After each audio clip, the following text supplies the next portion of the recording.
Program bantuan sosial atau bansos bukanlah hal baru yang terjadi di Indonesia. Sesuai dengan mandat konstitusi, negara hadir dalam wujud program karitatif berbentuk bantuan sosial sebagai bagian dari skema perlindungan sosial. Meski demikian, sifat bantuan sosial atau bansos bisa langsung memberi dampak pada pemenuhan kebutuhan masyarakat yang sangat rentan dipolitisasi. Dilansir dari laporan investigasi harian Kompas, Kamis 18 Januari 2024, juga menemukan banyak kasus politisasi bansos oleh caleg di daerah pemilihan dengan modus memanipulasi program Keluarga Harapan atau PKH. Para calon legislatif menunggangi pesan agar para pemilih di daerah itu mencoblos sang caleg nantinya. Akhir-akhir ini Presiden Joko Widodo yang gencar bagi-bagi bantuan sosial bansos menjadi sorotan. Pasalnya, Jokowi semakin giat membagikan bansos jelang pemilu tahun 2024. Nilai realisasi bansos di era Jokowi memang jauh lebih besar dibandingkan Presiden SBY. Realisasi bansos Jokowi sejak tahun 2015 hingga tahun 2023 telah mencapai Rp3.319,2 triliun. Dilansir dari CNBC Indonesia, data yang dihimpun tim riset CNBC Indonesia menunjukkan anggaran perlinsos era Jokowi melesat dari Rp249,7 triliun pada tahun 2014 menjadi Rp443,5 triliun pada tahun 2023. Anggaran terbesar disalurkan pada tahun 2020 yakni menembus Rp498 triliun. Di balik banyaknya gelontoran dana program bansos, banyak oknum-oknum yang menyalahgunakan dana tersebut.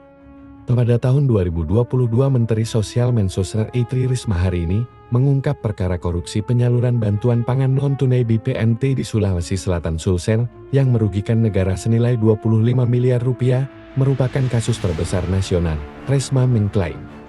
Kasus bantuan sosial bansos itu pertama yang terungkap di Indonesia.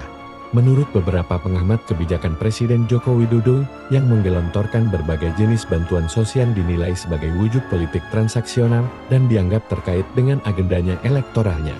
Dilansir dari Kompas.com, menurut pengamat kebijakan publik Ahmad Tucal, Presiden Jokowi terkesan menggunakan bansos barang berupa beras dan uang buat mendapatkan simpati rakyat dan mendapatkan kompensasi dari rakyat. Praktik penyaluran bansos oleh Presiden secara langsung di berbagai daerah telah menegaskan bahwa Presiden Jokowi sedang mempraktikkan politik klientelisme yakni sistem praktik politik berdasar relasi pertukaran atau transaksional. Menurut Maftucal, praktik politik klientelisme berdampak buruk karena mengancam demokrasi substantif. Praktik politik yang baik adalah pemerintah menjamin pemenuhan hak-hak dasar warga tanpa memandang aspirasi politiknya. Hak-hak dasar warga harus dipenuhi oleh pemerintah dan jangan dipolitisasi, ujar Maftucal. Sebelumnya banyak diberitakan di berbagai media, pemerintah terus menggelontorkan berbagai jenis bantuan sosial atau perlindungan sosial bagi masyarakat. Salah satu yang menjadi perhatian adalah nilai anggaran bansos pada tahun 2024 yang mencapai Rp496 triliun. Jumlah anggaran bansos pada 2024 lebih besar 12,4% dari tahun lalu. Bahkan jumlah anggaran bansos 2024 beda tipis dari masa awal pandemi COVID-19 pada tahun 2020 yang mencapai Rp498 triliun.